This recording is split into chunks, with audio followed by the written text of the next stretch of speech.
చూడండి friends, rubber చెట్లు ఇదంతా కట్టి ఆకులన్నీ రాలిపోయినాక క్లీన్గా అడవిలాగా చెట్లు ఎంత బాగా కనిపిస్తాయి.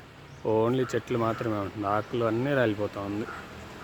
సో మళ్ళీ ఇప్పుడు కొత్త చిగురు స్టార్ట్ అయింది. చూడండి, ఎంత దూరం చూసినా క్లీన్గా విజిబిలిటీ ఉంటుందన్నమాట. అంటే ఇప్పుడు వెలుతురు అనేది డైరెక్ట్గా కింద నేలకు పడుతూ ఉంది. ఎంత బాగుందో, మొత్తం చెట్లే, అడవిలా ఉంటుందన్నమాట. ఆకులు వచ్చేస్తే అసలు లోపల ఏముంటుందని పెద్దగా కనిపించలే. కానీ ఇప్పుడుండే ఈ సమ్మర్కి మొత్తం ఆకులు రాలిపోయి మొత్తం చెట్లు క్లీన్గా ఉంది. ఒకటి ఉన్నాయి, అవి కూడా దగ్గరలో రాలిపోతాయి అన్నమాట ఒక 1 వీక్ 15 డేస్లో. ఇప్పుడు చెట్లు అయితే చాలా క్లియర్గా కనిపిస్తుంది,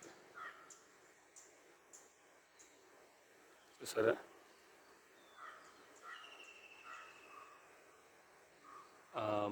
ఇది పనస చెట్టు మాత్రం ఆకులు ఉంది, మిగతావన్నీ రాలిపోయింది అనమాట ఆల్మోస్ట్.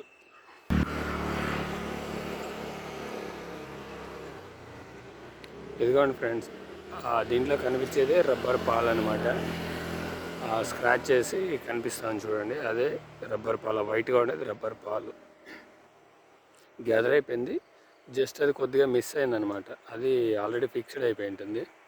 సో అలా కట్ చేస్తారనమాట. ఇవన్నీ రబ్బర్ చెట్లే, మొత్తం రబ్బర్ చెట్లే. ఆ ప్లాస్టిక్ పెట్టినది వర్షాకాలంలో వాన పడినప్పుడు వాటర్ అనేది లోపలికి వెళ్ళకుండా అనమాట. అంటే చెట్టు డ్యామేజ్ అవుతుంది వాటర్ వెళ్తే.